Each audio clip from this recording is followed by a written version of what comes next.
Olá, pessoal. Aqui é o Paulo Walter. Esse é mais uma edição do nosso Paulo Talks, um oferecimento, uma gentileza da Fractal, um software de gestão de ativos, gestão da manutenção fantástico, que está deixando o mercado de gestão de ativos bastante modernizado, com todas as ferramentas disponíveis. Quero agradecer muito ao pessoal da Fractal pelo apoio nesse trabalho pelas redes sociais. Como vocês já sabem, né, que tem nos acompanhado nesse vlog aqui, eu sou o Paulo Walter, trabalho com gestão de ativos, gestão da manutenção há mais de 40 anos e escrevo sobre o tema e sou um aficionado da gestão de um modo geral. E nessas conversas que eu trago aqui no nosso vlog, procuro trazer pessoas de relevo que possam acrescentar um conteúdo especial às nossas conversas aqui, com uma duração aí razoável para esgotar os bons assuntos. Hoje eu tenho a grande satisfação de conversar, mais uma vez, com um grande amigo, um grande personagem, uma grande figura que é exponente na gestão de recursos humanos. Leandro José Soares é um profissional bastante reconhecido no mercado, premiado, participou, inclusive, do programa do chefe oculto do Fantástico, que acabou ganhando projeção nacional, e é um profissional que tem muito a nos dizer sobre essa questão de desenvolvimento pessoal, da gestão de carreira. Ele mesmo é um exemplo disso. Então, hoje, eu tenho essa satisfação de trazer meu amigo Leandro José Soares. Bom dia, boa tarde, boa noite, Leandro.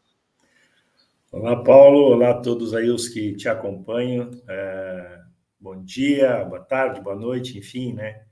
Uma alegria estar aqui com vocês para a gente bater esse papo e compartilhar um pouquinho das nossas experiências aí.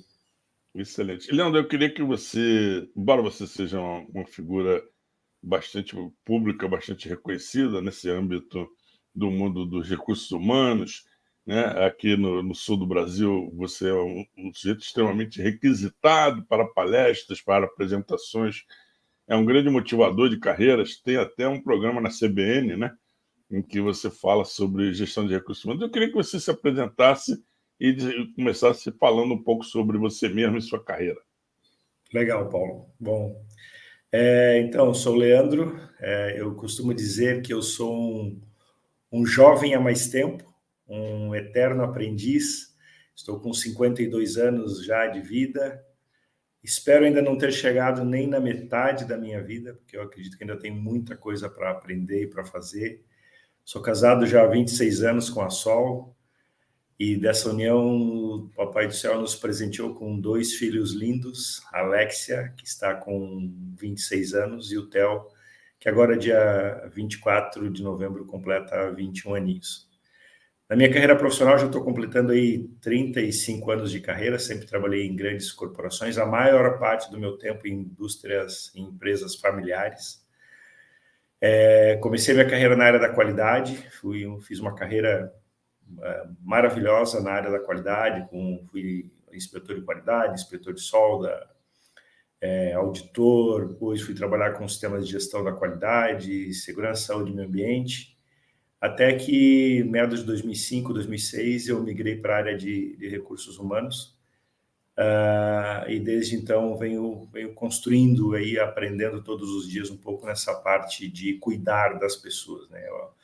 Atualmente eu respondo pela área de recursos humanos na Schulz, aqui em Joinville, que é uma multinacional brasileira também, que está com 60 anos, né? São 3.500 colaboradores, e a gente está à frente da área de RH. O Paulo comentou sobre a CBN. Até no final desse mês de outubro, eu mantive durante 2 anos uma coluna semanal na CBN Joinville, onde eu falava sobre o mundo corporativo, né?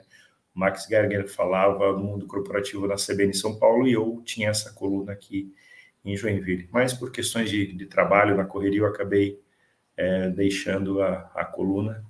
Mas continuo fazendo minhas atividades, né, mantendo a minha marca pessoal de uma certa forma ativa. Agora, recentemente, tive a oportunidade de ser indicado, participei de 2 grandes prêmios aqui no Brasil de RH, fiquei entre os top 5 do Top of Mind de RH, e estou entre os finalistas dos RHs mais admirados do Brasil. Na verdade, o RH da Schultz, eu digo, né? Não é o Leandro, é o RH da Schultz, que está entre os RHs mais admirados do Brasil, e estou simplesmente representando esta área que eu tanto tenho orgulho de participar. Participei do quadro Chefe Secreto do Fantástico, lá com Max Geringer, em 2018. Foi uma experiência extraordinária, antropológica, eu diria, né? Porque a gente que é um executivo, depois de muitos anos, com muita experiência, voltar para o chão de fábrica, onde eu, no meu caso, comecei minha carreira no chão de fábrica como inspetor de qualidade, é algo assim que é surreal, sabe? É uma experiência única, ímpar, que todo mundo, na verdade, que está como C-Level deveria participar, porque é muito diferente você passar pelo processo e você entrar, mergulhar no processo, ver como é que as coisas acontecem. A gente acaba vendo coisas que não consegue ver quando a gente só passa pelos corredores, né? Então, eu não sei, Paulo, acho que eu já falei um pouco demais já sobre mim, acho que agora vamos falar sobre outras coisas. Olha, eu sei que você tem um currículo fantástico. Somos companheiros, né? Já tivemos trabalhando juntos, fizemos projetos excepcionais, com experiências lindas, de colocar a posta em marcha de um grande empreendimento. Começar do zero, selecionando os profissionais, depois incentivando-os, dando todo o apoio para que executassem um trabalho que acabou virando referência mundial, né? Tenho muito orgulho desse trabalho que eu fiz junto com você, e uma equipe fantástica de 120 pessoas implantando uma siderúrgica completa, né, pelo lado da manutenção aqui no sul do Brasil. Foi quando eu conheci você, né, É e isso aí. começamos a trabalhar juntos. E já lá se vão mais de 20 anos, né, É isso aí, dessa, cara. dessa experiência. Eu consegui tirar você lá da Volkswagen e te atrair com uma oferta de um desafio tamanho de um bonde, né? Tamanho de É uma isso. siderúrgica, na realidade. É isso aí. Leandro, você é um profissional de RH e se tem uma área que tem tido muitas mudanças nessa questão, não só das gerações, geração de A a Z, né? Eu já nem me lembro mais, Baby Boomers, geração Z, geração Y, J, É o já nem me alfabeto lembro, inteiro. quase um alfabeto inteiro para designar quem nasceu em que ano, né? Deveriam usar essa. Eu sempre digo que está faltando alguém escrever alguma coisa sobre o zodíaco e, e as gerações para poder fechar o perfil das pessoas. Então, você que trabalha já há bastante tempo de forma corporativa, né? Numa visão de RH estratégico, quer dizer, você, acredito eu, né? Não sei como é que é direitinho o seu dia a dia, mas você não mete a mão na massa no dia a dia. Você tem uma equipe com quem você trabalha, com quem você faz todas as prospecções e os planejamentos, o desenvolvimento desses profissionais para que eles possam, então, fazer a questão dos recursos humanos em toda a sua amplitude, do que significa recursos humanos, para uma corporação que precisa sobreviver num mundo extremamente competitivo, né, do ponto de vista de negócios, mas também de extrema quantidade de rupturas e mudanças que têm acontecido. Como é que está sendo aí essa sua visão estratégica do RH? Vou começar assim, uma perguntinha bem simples. Visão estratégica do RH para um 2024 de tantas mudanças. Então, Paulo, hoje muito se fala, né, sobre essa questão de ter um RH mais estratégico, de ter um RH cada vez mais conectado com o negócio, e realmente a gente percebe que as organizações, principalmente as grandes organizações, já estão conectadas com essa nova realidade. Tanto que muitas das organizações hoje, a área de RH, ela está conectada direto com o CEO, né, direto com o presidente. Isso já demonstra o RH, né, com poder de decisão, com poder de argumentar e, inclusive, dar sugestões para que as estratégias funcionem, para que os negócios funcionem, né? Mas ainda existe um caminho longo pela frente, né? Ainda tem muitas empresas que o RH é só o departamento pessoal. é fazer folha de pagamento dos funcionários, né? É trabalhar ali a rotina do dia a dia, apagar fogo. Ainda temos isso ainda como uma realidade de talvez das médias organizações ainda muito forte, né? Isso ainda é uma evolução, ela está acontecendo. A gente percebe o quanto as organizações vêm evoluindo, até porque percebem a necessidade que não adianta, tu falou aí das gerações, a gente percebe a dificuldade que a gente tem hoje de atrair o jovem para a indústria. O jovem ele tem uma outra cabeça, né? Eu sou geração X, minha geração, cara, eu na época na época da carrocerias Nilson ainda, não era nem buscar, quando eu trabalhei aqui em Joinville, eu começava meu turno de tarde, ali 12 para as 3 da tarde, até meia-noite e 16, aí fazia uma hora extra até 5h16 para, né, fechar a produção e tal, aí dormia no vestiário, pegava o ônibus para ir para o colégio até as 11h30, meio-dia, e voltava para casa, tomava um banho e voltava a trabalhar 12 para as 3 da tarde. E era uma rotina e estava tudo bem, entendeu? Eu não consigo ver hoje a juventude nesse ritmo. Não sei se era, sabe? Eu sei que tem muita questão que se fala hoje das questões das doenças psicossomáticas e tal, né? Mas a nossa juventude hoje ela não tem mais esse anseio de vir para a indústria. E aí, o que a indústria vai fazer? Como é que nós vamos mudar essa forma de pensar? E aí, muito RH entra nisso, sabe? De trabalhar a cultura, de trabalhar o jeito de ser da organização, para mostrar, opa, a indústria mudou, a indústria não é mais aquela empresa quadradinha, engessada, né? Que no comando e controle e tudo mais, né? No Muito chicote. interessante. Muito interessante isso que você coloca, porque, para quem não sabe, né, fazer uma pequena propaganda aqui, Joinville praticamente tem um pleno emprego, né, onde aqui você e eu estamos localizados, é praticamente pleno emprego. E hoje as empresas, né, têm uma dificuldade de atrair talentos, né? Inclusive estamos sofrendo forte concorrência de países que estão oferecendo oportunidades e incentivos para levar os nossos talentos. Então, hoje as empresas estão em busca não só da atração, mas da retenção de talentos. Eu, né, quando conheço você há muito tempo, somos amigos, né, temos uma amizade particular, mas um dos principais motes dessa entrevista que eu pedi para você me conceder não quero falar muito do passado, porque muitas coisas fizemos, foram feitas, não só por nós, mas uma série de profissionais que construíram o status quo que temos hoje. Mas eu quero falar do futuro. Você é um diretor, né, um C-level da área de recursos humanos e, com certeza, está dando essa mensagem empresarial da questão da responsabilidade com o futuro para se tornar uma organização atrativa para que pessoas de relevo se sintam incentivadas a ingressar na sua indústria em particular. Qual é o perfil, Leandro, do profissional para os próximos anos de tantas mudanças comportamentais e tecnológicas? Cara, sabe que se a gente for olhar e pensar um pouco sobre essa questão de competências, né, de perfis, hoje eu não vou falar somente assim de forma específica as competências, porque se a gente for olhar, elas vêm mudando ao longo dos anos, né? Mas algumas elas continuam as mesmas. Mas hoje se fala muito de hard skills, que são as competências técnicas, né? Aqueles conhecimentos que a pessoa precisa ter para poder fazer o seu trabalho, para poder executar a sua rotina. Se fala das soft skills, que são aquelas competências comportamentais que estão relacionadas às atitudes que a pessoa vai ter para poder fazer a sua competência técnica funcionar. Mas eu percebo que para o futuro, e esse futuro já é hoje, as pessoas elas precisam desenvolver as suas competências da alma, as soul skills. Ninguém fala sobre isso. Sabe?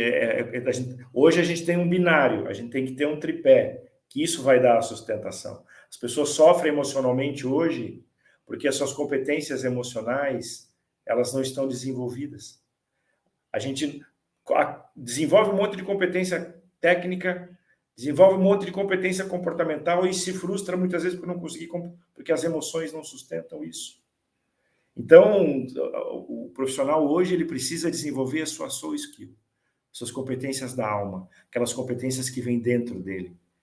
Não é à toa que os objetivos do desenvolvimento sustentável, né, nós temos aí até 2030 para atingir esses objetivos, e nós estamos em 2023 e pouca coisa aconteceu.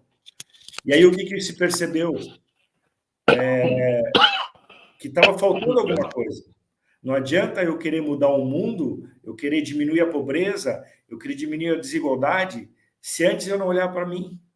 Então, hoje surgiu o IDG, o Objetivo do Desenvolvimento Gerencial, o Desenvolvimento Sustentável Zero, que é o Inner Development Goal, que é o Objetivo do Desenvolvimento Interior. Antes de pensar em mudar o mundo, eu tenho que mudar a mim mesmo. Então, se tem uma competência ou algumas competências que as pessoas precisam começar a pensar, não para o futuro, mas é para o hoje, é para o seu desenvolvimento emocional, é para a sua inteligência emocional. E isso o Goleman já falava lá na década de 70, lá, né, com a inteligência emocional. Sim, Daniel Goleman é um profissional muito respeitado no mercado sobre essa questão da inteligência emocional. Mas você está falando de propósito, né? Eu tenho que casar o meu propósito pessoal, né, os meus desejos, meus anseios, o meu eu, com o eu da organização onde eu vou estar aderindo, né? Então, perdão, nessa questão de adesão, de propósitos, né, da alma e da inserção no tripé que você mencionou, qual é a dica que você daria para os profissionais que estão na direção do RH? Não estou falando daqueles dos profissionais que estão se candidatando nas empresas, dos indivíduos que querem ser técnicos, engenheiros, coordenadores administrativos. Estou falando da empresa, do pensador dos recursos humanos empresarial. Qual é a dica que você daria, um aconselhamento na construção de uma política de recursos humanos exatamente adequada para essas mudanças comportamentais e a questão do que o mercado, né, as pessoas, e tanto do ponto de vista individual como coletivo, estão dispostas e precisam ser lembradas e aderirem? Hoje ainda é uma das principais dores dos RHs o desenvolvimento das lideranças. Então, se o executivo quer começar a trabalhar e repensar o seu modelo de desenvolvimento de liderança para 2024, a gente acabou ainda está no fechamento do nosso orçamento para 2024, então ainda dá tempo, né, de quem está planejando as suas ações para 2024, principalmente quando se fala em desenvolver lideranças, pensar sobre isso. É começar a trabalhar uma modelagem, uma sistemática, olhando a busca de uma liderança consciente. Quando a gente fala em conscientia, do latim, consciência quer dizer conhecimento interior. Então, busque a desenvolver os seus liderados. Não adianta só querer... Eu falo por experiência do passado, tá? Do que eu descobri isso levando na cabeça, apanhando, né? A empresa que eu trabalhei, a pesquisa de clima, tal, legal, mas algumas notas, principalmente na parte de liderança, muito baixas. Aí você via olhar aquelas áreas que estavam com as notas mais baixas em liderança, o líder, a parte de feedback, trabalho em equipe, liderança era nota baixíssima. Aí tu ia olhar, mas esse cara foi promovido há pouco tempo? Não, o cara está há 15 anos na empresa. Quanto tempo como líder? 10 anos. Aí o RH já pensa, temos que dar treinamento de feedback, temos que dar treinamento de liderança. Essa é a cabeça que vem, geralmente, da analista, o consultor lá, já pensa sobre isso. Aí a gente foi olhar, né, eu vim da qualidade, cara, o meu negócio é olhar dados, números, né? Vamos olhar se essa pessoa nunca fez, nesses 10 anos como líder, já está 10 anos como líder, nunca fez nenhum treinamento de liderança, o cara tinha mais de 300 horas de treinamento de liderança, tinha mais não sei quantas horas de treinamento de feedback. Então, não é a hard skill que está faltando. Não é a soft skill que está faltando. ele se conhecer, ele conhecer as suas emoções. E o que aconteceu? Essas pessoas, e é uma dessas pessoas, quando a gente começou a trabalhar toda essa questão da inteligência emocional, teve um cara que que a esposa dele um dia ligou na empresa e disse assim, ó, eu não sei o que vocês fizeram com o meu marido, mas eu quero agradecer por vocês terem trazido o meu namorado de 20 anos atrás de volta para casa. Sabe por quê, Paulo? À medida que a gente vai evoluindo, que a gente vai crescendo como pessoa mesmo, e a gente entra no mundo corporativo, a gente bota escudos, armaduras, máscaras. Para cada situação, tu tem uma máscara. E quando tu tem a liberdade, a possibilidade dentro da organização de ser você, de ser quem você é, sem as suas máscaras, sem as carapuças, sem precisar ter medo, onde a gente tem um ambiente onde o amor reverbera, a coisa muda totalmente. É fácil fazer isso? É fácil falar de amor dentro de uma organização? Falar de gentileza, falar de gratidão? Não é fácil, ainda mais em indústrias metalúrgicas, fundições, onde eu passei boa parte da minha vida no mercado automotivo, né? Mas esse é o caminho. É aí que vai transformar. Então, quer trabalhar a tua liderança para 2024, que é o principal desafio de todos os RHs, pelo menos que eu conheço, aí que eu converso com muitos RHs, trabalhe o desenvolvimento de uma liderança mais consciente, para que as pessoas possam olhar para dentro de si e descobrir quem elas são verdadeiramente. Ou elas já sabem, mas elas precisam deixar isso aparente. Leandro, Mostrar suas fragilidades, sabe? As pessoas hoje têm medo de mostrar suas fragilidades dentro do trabalho. Por serem, senão vão levar paulada. Não vou mostrar que eu sou frágil, eu sou durão, né? E aí vem as doenças psicossomáticas. O estresse, a ansiedade, a depressão, síndrome do pânico. A origem está aí.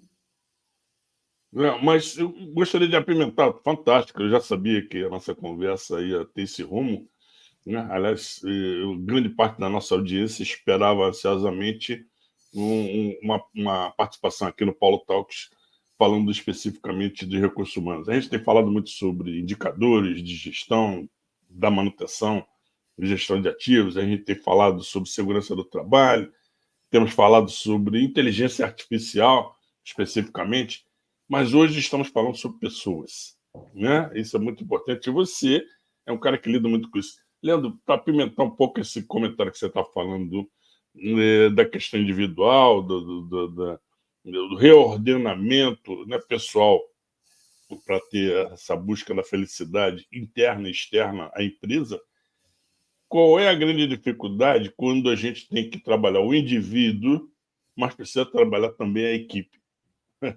Ontem, né, não vou nem comentar, meu time tomou uma pitomba que estava ganhando de 3-0, no final das contas perdeu de 4-3, uma partida de futebol muito interessante, fantástica, pena que para mim foi uma derrota, mas resulta um grande aprendizado. E o que vi nesse episódio de futebol foi que o conteúdo da equipe acabou sendo sacrificado pelo desempenho individual, né? Então, o esporte, inclusive, é bastante elucidativo para a nossa vida, enfim, para tudo aquilo que a gente faz. E na empresa, na minha opinião, não é diferente.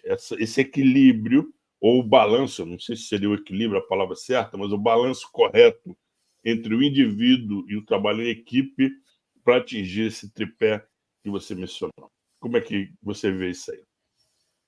Então, cara, eu vou falar sobre o aspecto da liderança. Tá? E aí eu posso estar sendo chato em tocar novamente na mesma tecla, mas é porque eu vivi essa experiência, sabe? E eu vivi essa experiência comigo mesmo. Não adianta eu querer liderar os outros se não liderar a mim mesmo. E é uma grande dificuldade que a gente percebe nas nossas lideranças hoje. É de não se autoconhecer. Eu sei, eu estou sendo chato com isso, gente, de falar sobre autoconhecimento. Mas é porque é só assim que a gente vai conseguir transformar as coisas. As pessoas precisam se autoconhecer. Para, a partir daí, poder conhecer o outro. Quer uma dica de livro? Inteligência Emocional, do Daniel Goleman. São 5 pontos lá que o Daniel Goleman fala. Então, existe o individualismo, existe aquele o atacante que se ele não tiver na equipe, a coisa vai degringolar. Mas se eu não conhecer quais são as emoções que movem aquele cara, se eu não saber o que destrói ele, o que desmotiva ele emocionalmente, tá? Sim. Às vezes, com uma palavra do técnico ou do líder, tu acaba com o cara. Tu acaba. Então, assim, ó, soul skills. Vamos conhecer as nossas competências emocionais. Quais são os nossos vícios emocionais? Eu tenho alguns vícios emocionais que eu aprendi a controlar. Um deles é o medo. Entendeu? E quando a gente tem medo, o medo é Tá bem, bom. Mas... tá bastante sob controle, porque você é um cara que eu conheço, adora um desafio, não vou me esquecer nunca daquela apresentação que você fez lá em Belo Horizonte, que a gente preparou uma apresentação em conjunto, chegou na hora, eu falei, é você quem vai apresentar, e falávamos sobre o outro lado da Lua, não sei se você se recorda. Sim, claro, com certeza. E você estava gelado e acabou dando um show lá, uma audiência de quase 100 pessoas, numa sala lotada, num congresso muito concorrido. Então, só que assim, ó, a gente precisa controlar quais são essas nossas emoções, né? O cara na área comercial, geralmente o viés emocional que ele tem é a vaidade. Porque ele vai bater meta. Aí tu olha o perfil do cara comercial, o cara tá ali, ó, impecável. O cara é vaidoso. E é isso que faz ele bater meta. Se o líder não souber isso, ferrou, gente. Um cara que está trabalhando um pouco, de repente, numa área de inovação, sabe? Ele tem um outro perfil totalmente diferente. Muitas vezes o cara que está lá na área de inovação é aquele cara que ele não consegue se concentrar em nada. Não é que ele tem um TDAH ou coisa parecida, não. É que o viés emocional dele é outro. E se o líder não conhecer, nunca vai fazer com que aquela pessoa se desenvolva no seu máximo. É isso que eu estou querendo dizer. Por isso que eu estou sendo chato em falar assim, ó, não é que vamos parar de pensar em hard skills, soft skills, mas vamos pensar nas competências da alma, nas competências emocionais, naquilo que faz com que o comportamento aconteça.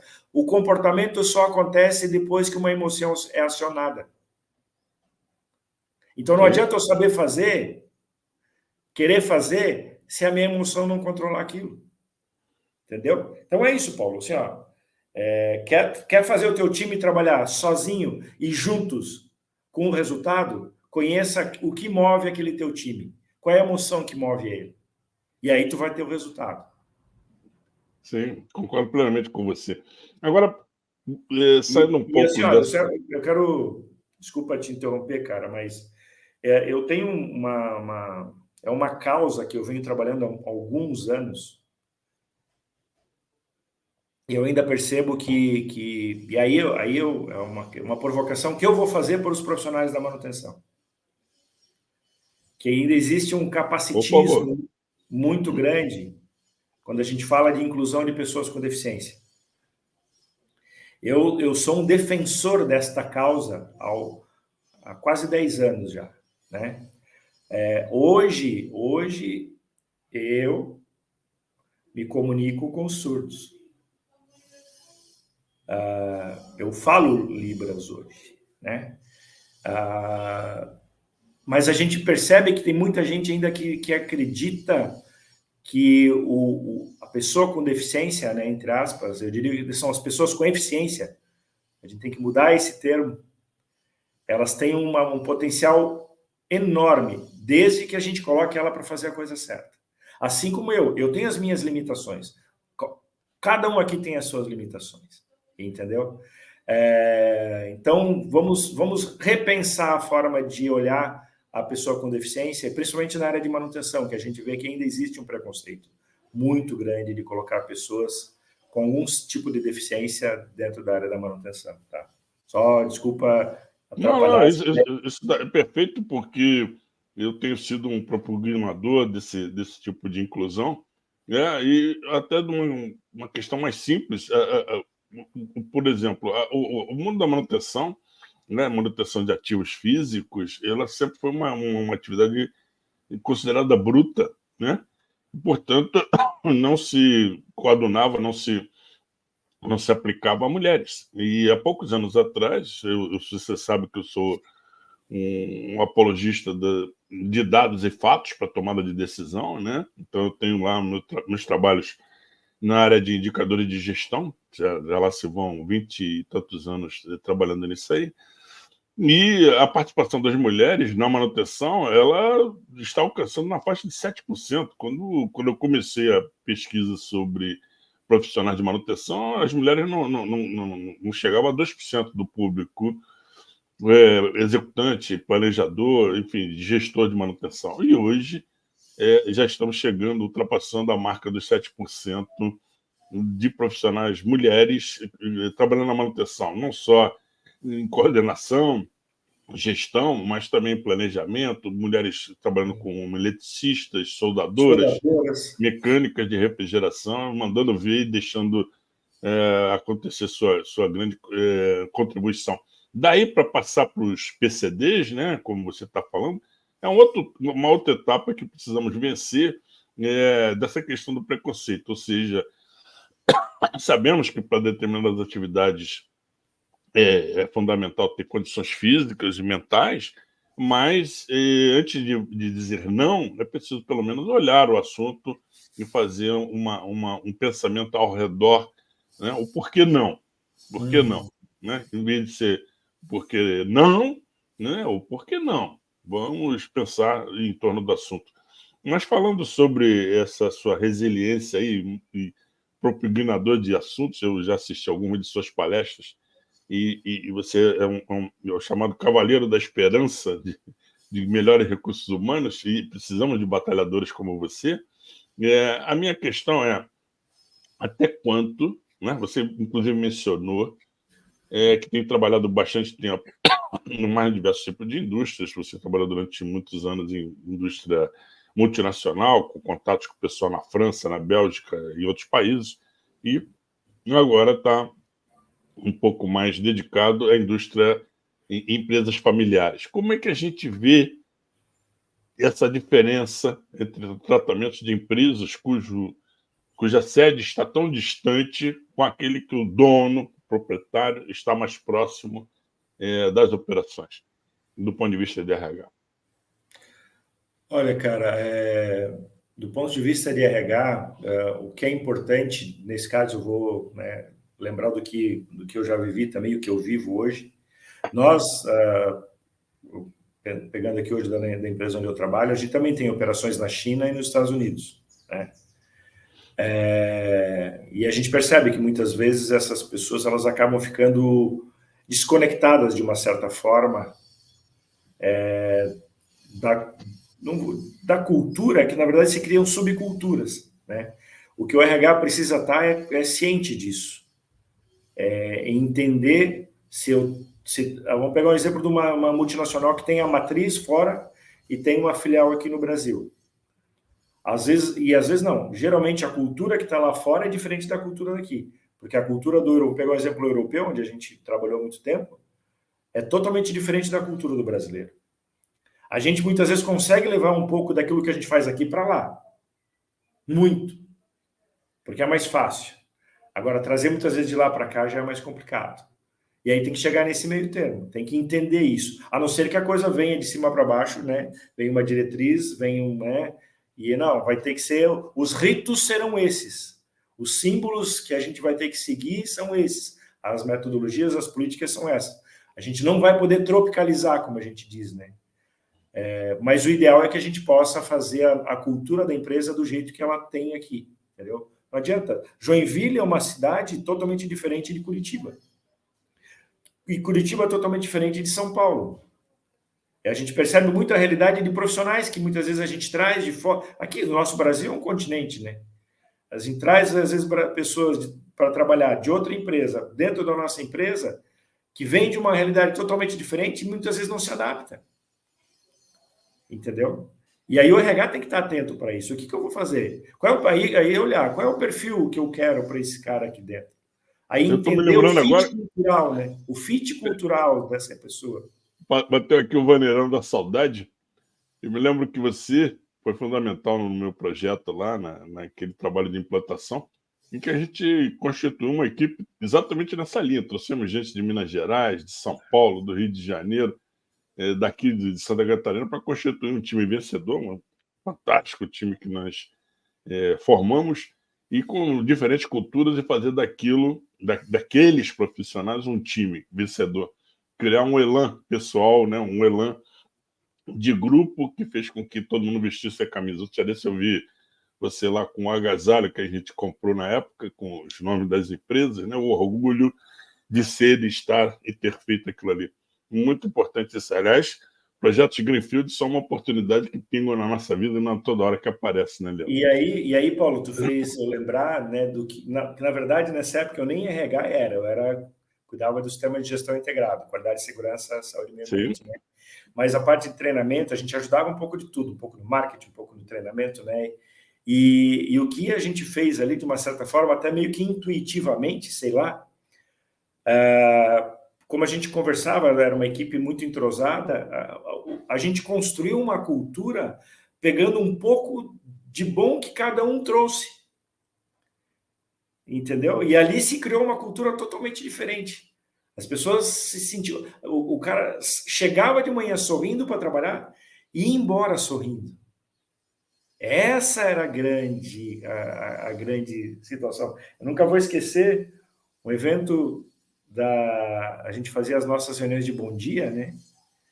E um dia o Deusão colocou, acho que foi, o Deusão falou uma frase, né? Vai dar certo. E aí você pegou e colocou, imprimiu um cartaz gigante assim na parede, né? Vai dar certo.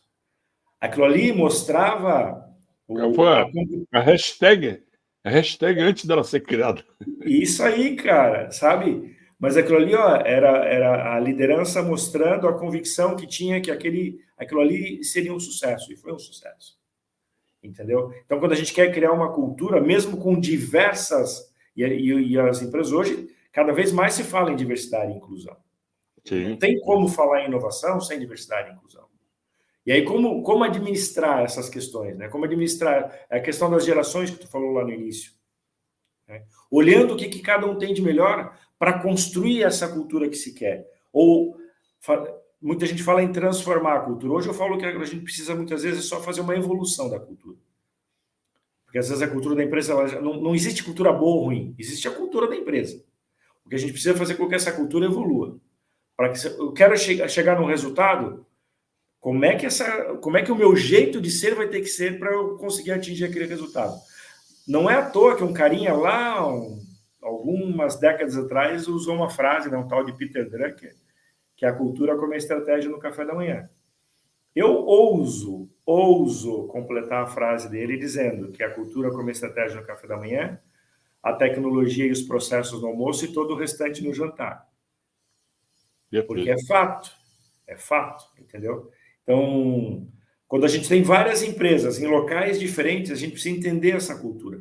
E outra coisa, tá? São poucas as empresas que ainda falam. A gente fala de estratégia, a gente fala de inovação.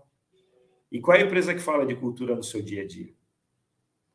Qual é a empresa que já tem um mapeamento da sua cultura organizacional, das suas subculturas, que consegue entender como é que as pessoas atuam, o que se fala na hora do cafezinho, na hora do corredor, né? Eu, alguns anos atrás, tive a oportunidade de fazer um trabalho para o Jornal Globo, no Rio de Janeiro. Eu posso citar, porque isso é público, já lá se vão muitos anos. E eu fiz um trabalho de consultoria, ajudando aquela excelente organização a reestruturar sua área de infraestrutura, né? O que seria hoje uma espécie de gestão de facility misturado com manutenção predial. E cuidava de tudo, dos prédios e das agências do Jornal Globo.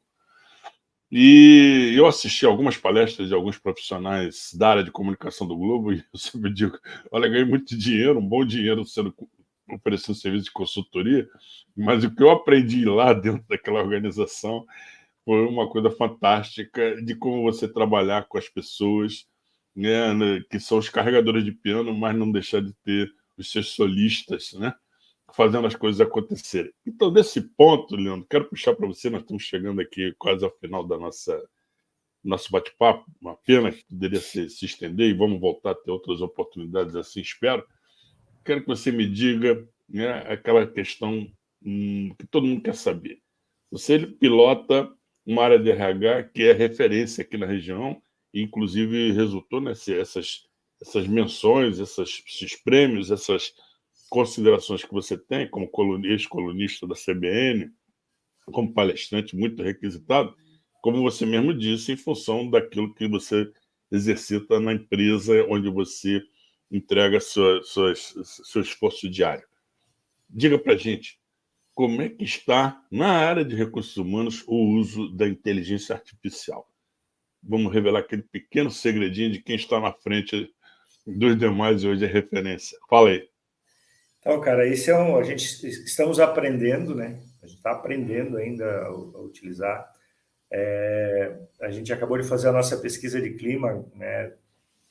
E aí eu chamei meu parceiro lá da área de TI, o nosso gerente de TI, e falei, cara, eu quero pegar todas essas informações que nós temos hoje dentro do histórico, assim, ó, desde quando a empresa começou a fazer pesquisa de clima até a nossa última pesquisa agora, quero colocar isso dentro de um BI e atrelar ele a uma inteligência artificial para que a gente comece a trabalhar com informações de coisas que a gente não percebeu ainda. Principalmente que quando a gente faz pesquisa de clima, tem as pessoas assinalam as notas, mas tem muitas coisas que elas escrevem no rodapé e que nem todo mundo lê ou não presta atenção direito naquilo que está escrito. Então, o que eu estou dizendo é o seguinte, vamos olhar e usar a inteligência artificial, estou usando um exemplo do que a gente está aplicando agora, para ver se coisas que as pessoas falavam lá 10 anos atrás está sendo a mesma representatividade comparando com as notas que elas deram. Porque às vezes eu dou uma nota... Oi? Eu não posso perder a observação. Eu sou tão velho nesse negócio que a pesquisa de clima era feita fazendo a leitura da porta do banheiro. Como o RH, lá no século passado, não tinha esse negócio de pesquisa de clima, se você quisesse saber como estava o clima na empresa, você tinha que ir no vestiário, ir no banheiro e ver o que estava escrito nas portas que o pessoal escrevia, assinalava. E eu, como era da manutenção, eu volta e meia mandava pintar para tirar tudo, para ter novas observações, porque era tanta observação que ficavam acumulando. Então, para ele poder entender as novidades, a gente pintava as portas de banho. Não era para esconder as coisas, não, era para que o pessoal pudesse continuar escrevendo as suas observações, suas manifestações. Então, a pesquisa de clima era feita no vestiário e no banheiro.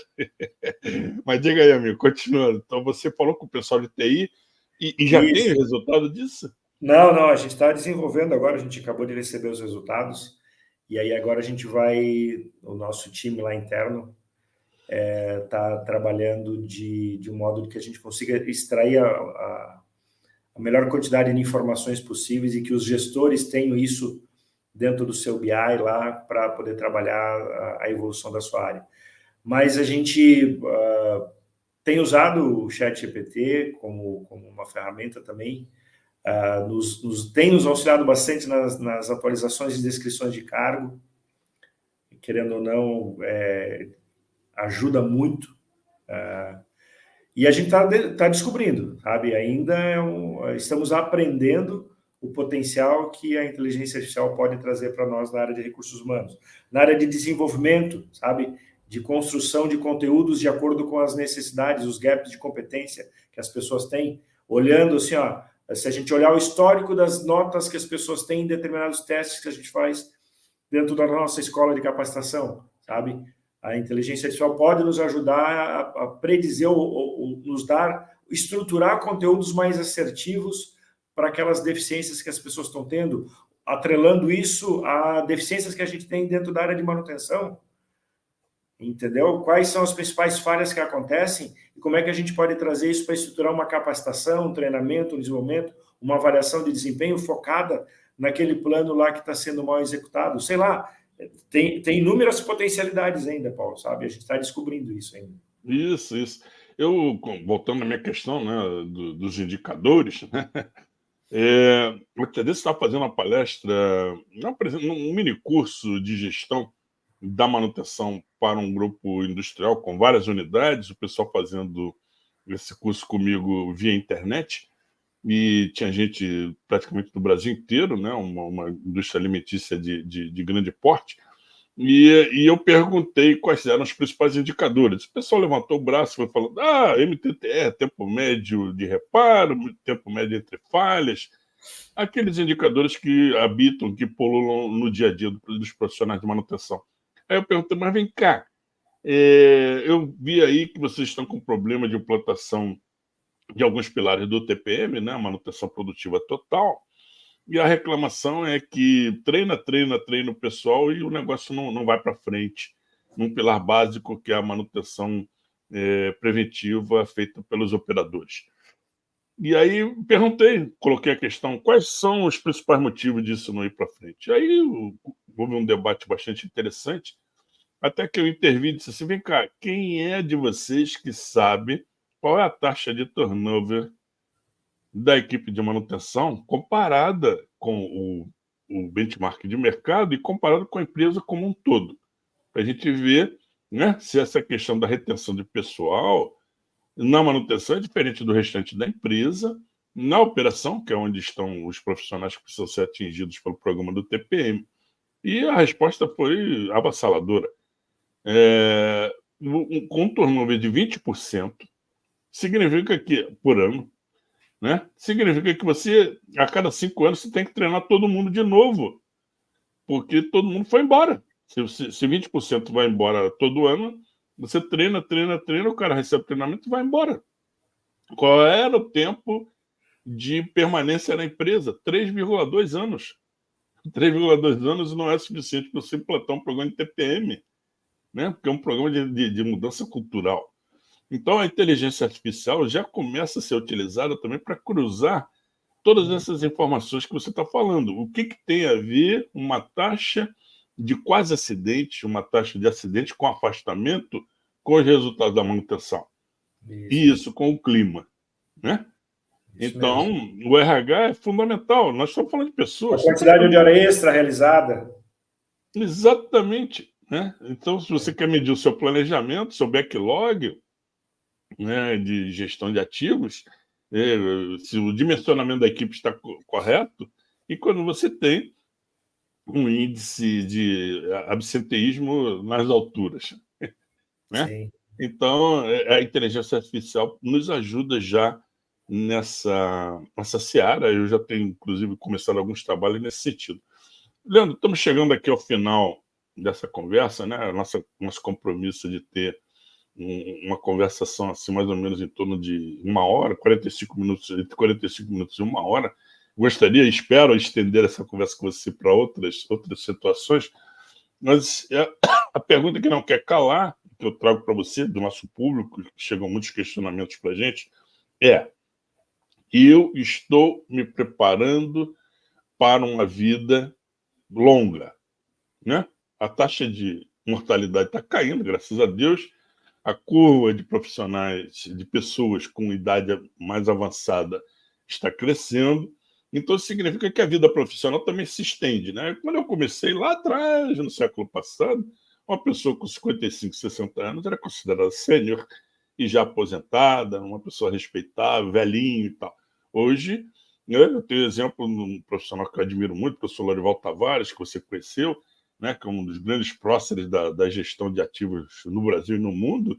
Ele está com 84 anos, vai fazer 84, 85 anos agora, nos próximos dias, agora em novembro, e é um profissional extremamente ativo, considerado, faz palestras e está aí atuando, influenciando, né, pesquisando e divulgando conhecimento.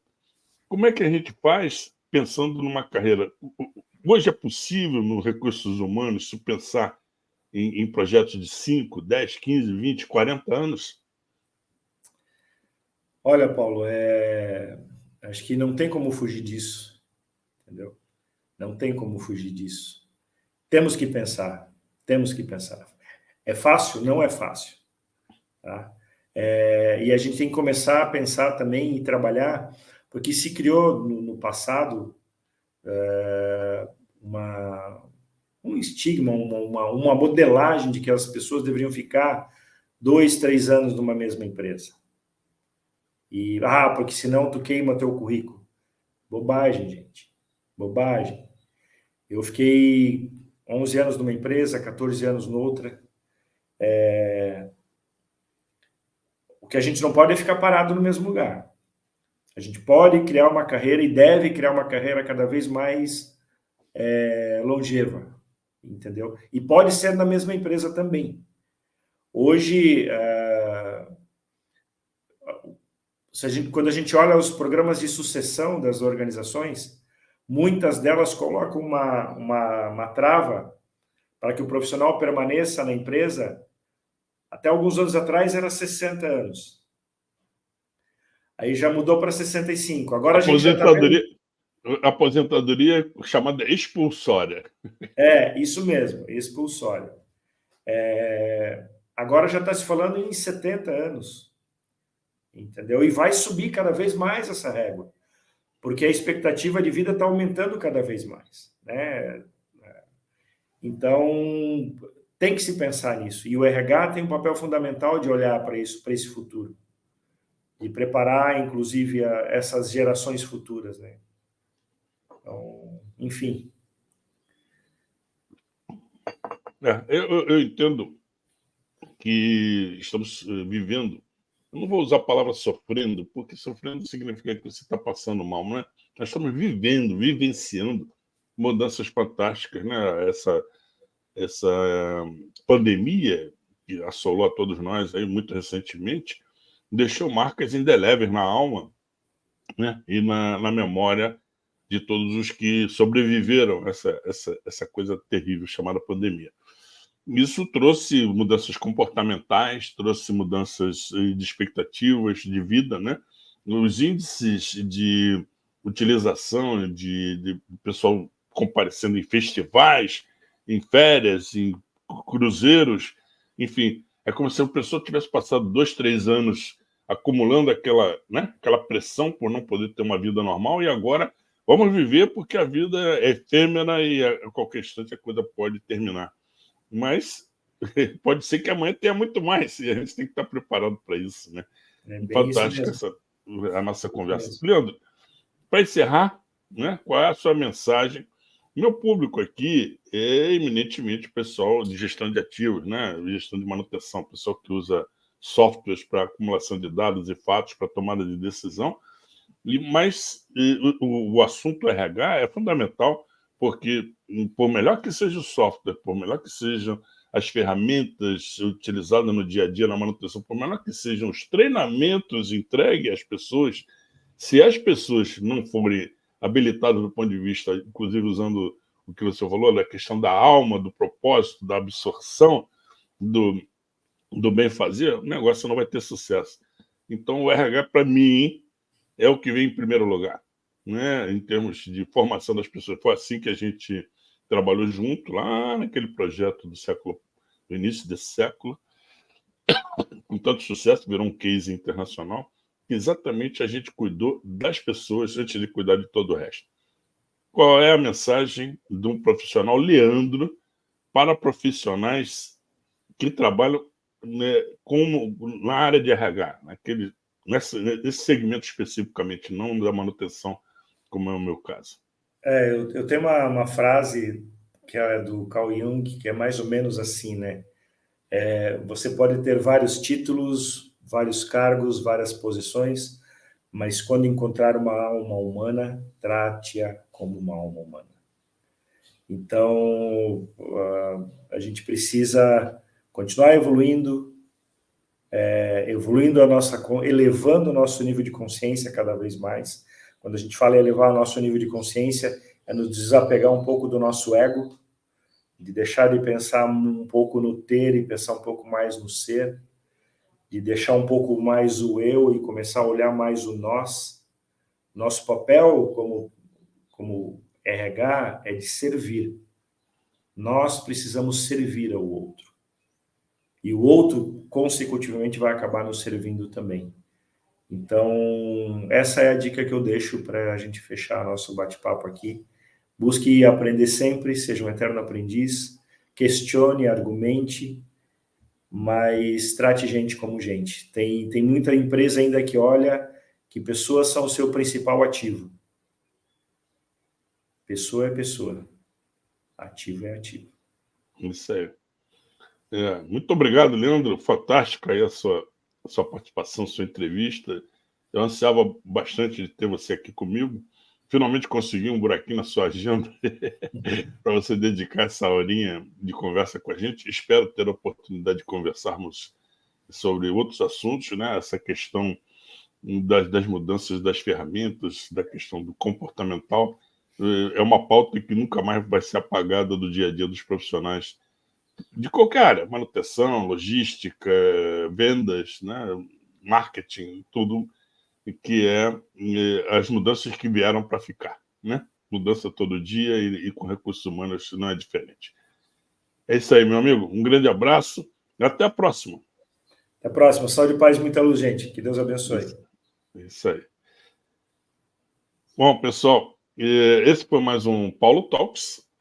Tive a grande honra, o grande prazer de conversar com meu amigo Leandro José Soares, né? Você pode ver o perfil do Leandro no LinkedIn, ele permanentemente é um colaborador das redes sociais, tem muita coisa e artigos e materiais que ele publiciza e que ele compartilha com todos nós.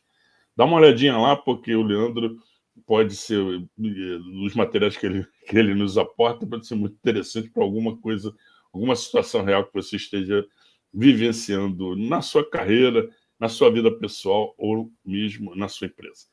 Eu quero deixar, então, o meu agradecimento de novo ao Fractal pela oportunidade desse vlog que estamos mantendo com muito prazer nas redes sociais. E para você que esteve conosco até aqui, mande suas perguntas, mande suas considerações, suas avaliações, para que a gente possa melhorar e ter uma pauta bem adequada às necessidades de cada um de nós. Saúde e sorte, um grande abraço, até a próxima.